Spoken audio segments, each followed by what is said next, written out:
Happy Monday. Welcome in. Willard and Dibs on 95.7 The Game. Mark Randy in for Mark Willard. Willard will be back on Wednesday. I'm filling in here Monday and Tuesday. Dan Dibley is here. Dibs, welcome in. Hope you had a good weekend. Saturday was incredible. I know it was an emotional viewing experience for me watching Steph Curry do what he did, leading Team USA to a gold medal. We'll get into all of that over the next 4 hours here on Willard and Dibs on 95.7 The Game. But Dibs, welcome in. Hope you had a good weekend. What's going on? It was awesome, Grandy. And Saturday was one of those times where, you lock in and I'm in the office and my baby's upstairs asleep. And so I'm trying not to wake her up. And, you're watching. Got to keep it down. You got to keep it down at this level. So you're watching it and it's like, oh my God, they might lose. This game is nip and tuck. Yeah. And so you get nervous, and then all of a sudden Steph does what he does, and then now the screaming is going to begin. And so I'm trying to not be so loud and the whole thing. But wow, what an unbelievable game. It was special. It was special. And for us Warrior fans and basketball fans who have lived in this area and have gotten to watch Steph Curry and the Golden State Warriors for the last at least 10 years, but obviously Steph Curry's career dates back to 2009. It wasn't necessarily new to see Steph do that. We've seen so many moments like that from Steph. The three that he hit to seal the deal, the golden dagger, as Noah Eagle put it on NBC. Very good call there at the end for Noah Eagle. We've seen him make threes like that before. That's not a new experience for us Warrior fans, for us who have been privileged to watch Stephen Curry throughout his entire career. But on a stage like that, where everyone on the team, on Team USA, including the coaching staff, was talking about it as, it's a game 7, it's do or die. It means more when you're wearing your country's colors and, you're playing for a gold medal and you have an opportunity to hear your national anthem post-game. When you're up there on the podium, it just means that much more. There's that much more pride that goes into it. To see what it meant to Steph Curry, to Steve Kerr, to Kevin Durant and LeBron James and Anthony Edwards and Jason Tatum, who didn't even play that much, and Joel Embiid and Tyrese Halliburton, who didn't really play at all in the Olympics. Seeing what it meant was incredible. And to get that experience on a stage like that, that's where it was new for us Warrior fans, because we've seen Steph have moments and flurries like that in the past, but to have it on that stage against the host country in the Olympics, in the gold medal match, it was an experience that I won't forget. And when in a few years we're looking back at Steph's career, this will be one of the first moments you think for of. sure. And just the idea of it being in that moment, in that spotlight where it was 12:30 our time, 3:30 Eastern, and it was 9:30 Paris time, and it felt like the whole world was watching. And I know we were watching, and you go on Twitter, and every single person that we all follow, they all were watching. Football people, baseball people, basketball people. The whole world was watching, not only because of Steph Curry, of course, but LeBron and KD and the whole rest of the team, but the Olympics, and this was it. This was the big moment. And the fact that Serbia almost beat them a couple of days earlier made it even more powerful, more important. Probably should have beat them, honestly. Yeah, they maybe, but, the U.S. was able to, rescue themselves in time. And I don't want to compare it too much to the women's game yesterday, but awesome I as woke well. up and 1 point game. Yes, and I wake up and I go downstairs, and my wife and baby girl had both gotten up before me, and they were watching the game. So the Olympics captured a lot more people, I think, than maybe we would have imagined. And yesterday's women's game was incredible, but it was kind of like on the backdrop of what the men did the day before, and just that game was in the balance, and France had cut it to 3, and it's, you're starting to think about how can the U.S. figure this thing out? And then Steph hits the 1-3 to go up 6, and you're thinking, okay, a little bit of comfort. Deep breath. And then he hits another one. And then the third one, it's like, okay, they're going to win this. And then the fourth one was a complete night-night, and you cut to the bench, and they're doing the night-night, and, Steph is shouting at Draymond, who I didn't even know was there, and, you had the celebrity row and the whole thing. The experience began to take on like a life of its own greater than just the sporting event. Yeah, no doubt. What was your emotions when you watched Steph Curry will Team USA to a gold medal in Paris on Saturday? 888-957-9570. That's the number you can call to join the show, 888-957-9570. It's also the Xfinity mobile text line, because it was emotional for me, Dibs, because you go into this tournament, this Olympic tournament for Stephen Curry, and you realize this is very likely his only chance at winning an Olympic medal, winning an Olympic gold medal. And it means so much to him. I don't know if you saw what the Golden State Warriors posted on social media on Saturday, I think after they had won. It was Steph Curry on the plane back from Boston after winning Game 6 of the 2022 NBA Finals to win the Finals. He's got the MVP trophy sitting right next to him. They're all wearing their champion hats, and they had just won that championship. And the day after winning that championship, Steph Curry is talking about, I'm not done yet. I still need that gold medal. 2 years before the Olympics were even happening. This was over 2 years ago. Steph Curry, the day after winning the finals and finally winning his first finals MVP, he's already thinking about what he just accomplished yesterday. And knowing that this was probably his only chance to get it done. Right. Injuries in 2016. He slipped on a wet spot caused by Monte Eunice. Yeah, Lake for the Monte Houston Rockets. Yeah. And then 2020, the Olympics happened in 2021. He opted out because of COVID concerns.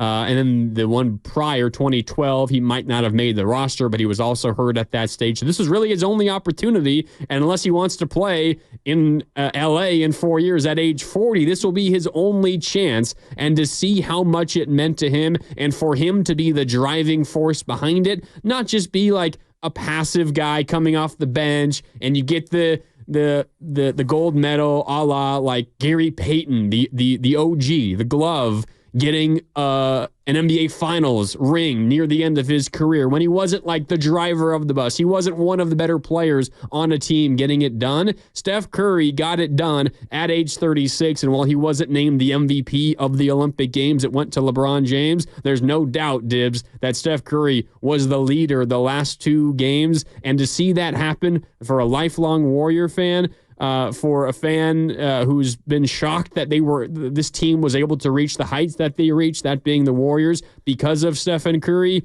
it was an incredibly emotional experience for me, because I'm not so sure how many more of those displays, at least at that kind of level, at that stage, we're going to get to see by this guy anymore. Hopefully that's not the last one, but it could be the last one. The last time we see Steph at that championship level doing unbelievable things. And so I was kind of with you. Like, the appreciation for me was all the way up to 10, because this may be it as far as Steph Curry in that moment doing these things for a championship and, the gold medal. And I love the Olympics, and I've told you this over the course of the last few weeks or whatever. I'm all in on everything, archery and team handball and wrestling and whatever. I love it. I love the competition. I love the fact that most people work 4 years to get to that moment, and you've got one tournament, one chance, one round robin, whatever it is, to go out there and try and win your gold medal. And so for Steph, this is probably it.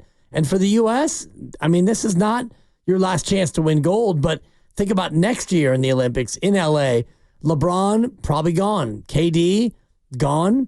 Steph gone. So it's going to be that next generation of Anthony Edwards and Tatum, and Jaylen Brown maybe makes the team, and Anthony Davis is maybe the OG, or Halliburton, and whatever that team's going to be, it's not going to be these guys, these old school LeBron, KD, and Steph. And so for them to get it done together, and for them to do it over Serbia in that fashion, which was LeBron, KD, and Steph, they all contributed.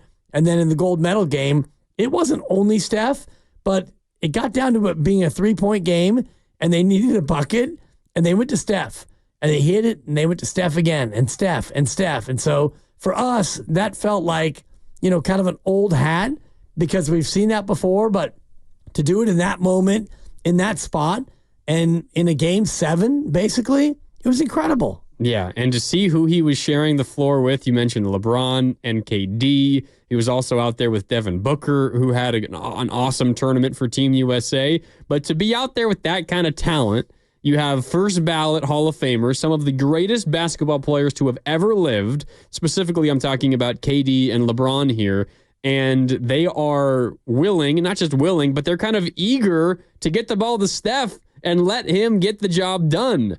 And, we all know Steph is an all-time great, and you can make a case he's the best point guard to have ever lived. That case is certainly there, and it's not the most difficult one to make. You could disagree, but there is a case to be made there. You could argue, I think it's pretty clear he's a top 10 player of all time. Hell, you could argue he's a top 5 player of all time if you really wanted to make that argument.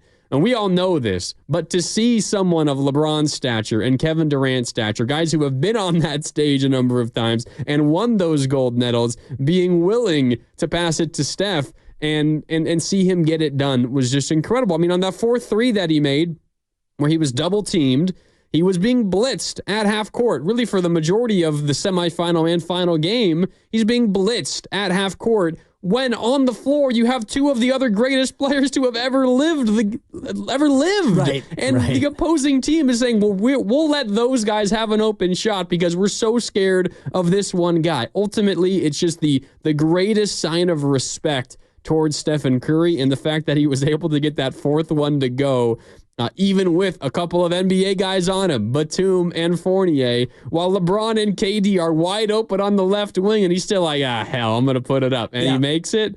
It was an awesome, awesome moment, and one that I won't soon forget. Yeah, and that's the one where I probably woke the baby, because that's one hard where not to. Well, and okay, the first one goes in, it's like fist pump. Yes, we're up 6. And then Needed it. The second one goes in, it's like, oh, okay, that's an audible like, whoa. And then the third one goes in, it's like, oh my God. And the fourth one goes in, and it's mostly just an absolute cackle, because we've seen it before.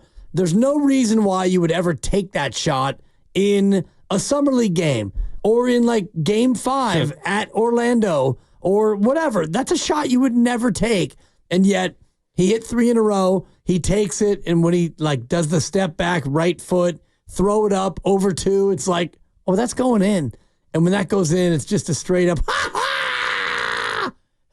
And we've had moments like that before. We've seen it. Yeah. But it does not get old. It does not get old. Never get old. Just, the night and the whole thing, and Draymond and just the crowd. And, it was awesome the way France played so well. Yeah. And they fought, and, they competed, and it looked like, man, they might lose this game to France. And, it's not excusable, but you could kind of look at it and go, okay, at France is good. They've got a lot of players, and they were hitting big time shots too. So you could kind of almost excuse it, but then Steph to the rescue. Wow. Yeah. And then there's the storylines, of course.